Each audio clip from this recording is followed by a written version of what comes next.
Thank you, Madam Speaker. I rise today to remember my friend, a champion for the people of Charlotte, Mecklenburg County, and North Carolina, a trailblazer for Black women, especially those in public service, a sincere, authentic, humble servant of God who always looked out for the least of these, the Honorable Ella Scarborough. I ask unanimous consent to enter into the record, Madam Speaker, a remembrance from her colleagues on the Mecklenburg County Commission that reads in part, Commissioner Scarborough's passion was limitless and her loss is immeasurable. Without objection. Ella's loss is immeasurable, in part because she was a veteran of the civil rights movement going all the way back to her youth in South Carolina. The consciousness and conscience of that movement was seen in her work as a pillar of our community who fought for our vulnerable and marginalized, a phenomenal hat queen she was. She worked for equality and equity, not only for Black Americans, but for every community. She worked for the homeless and the unhoused. She worked for youth literacy and public education. Even as her health failed, she never stopped fighting. Like many HBCU graduates from her generation, she made history. She was the first African-American woman elected to the Charlotte City Council and the first to serve as the chair of the Mecklenburg County Commission.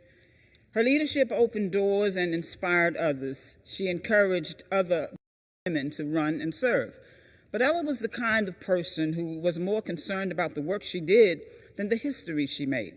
She was a true child of the civil rights generation. She was the great-grandniece of the legendary Mary McLeod Bethune. Her entire family was involved in the movement.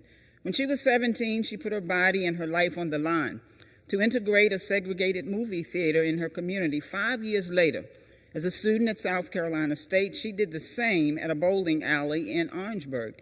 This time, the activists weren't so lucky. South Carolina Highway Patrol officers fired into the crowd of students, Ella's friends, killing 3 and injuring 10 times as many. Ella was spirited away out of danger by a member of the football team. It is a blessing that Ella was spared that day to continue her fight. Even when she was jailed in the fight to end Jim Crow, she never stopped fighting. She never forgot her blessings. However, overcoming adversity and integrating segregated spaces was something she did since the day she was born.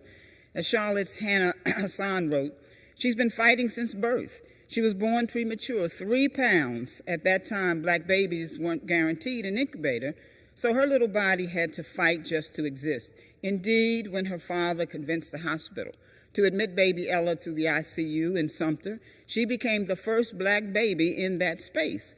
Perhaps that miracle was why she was never afraid.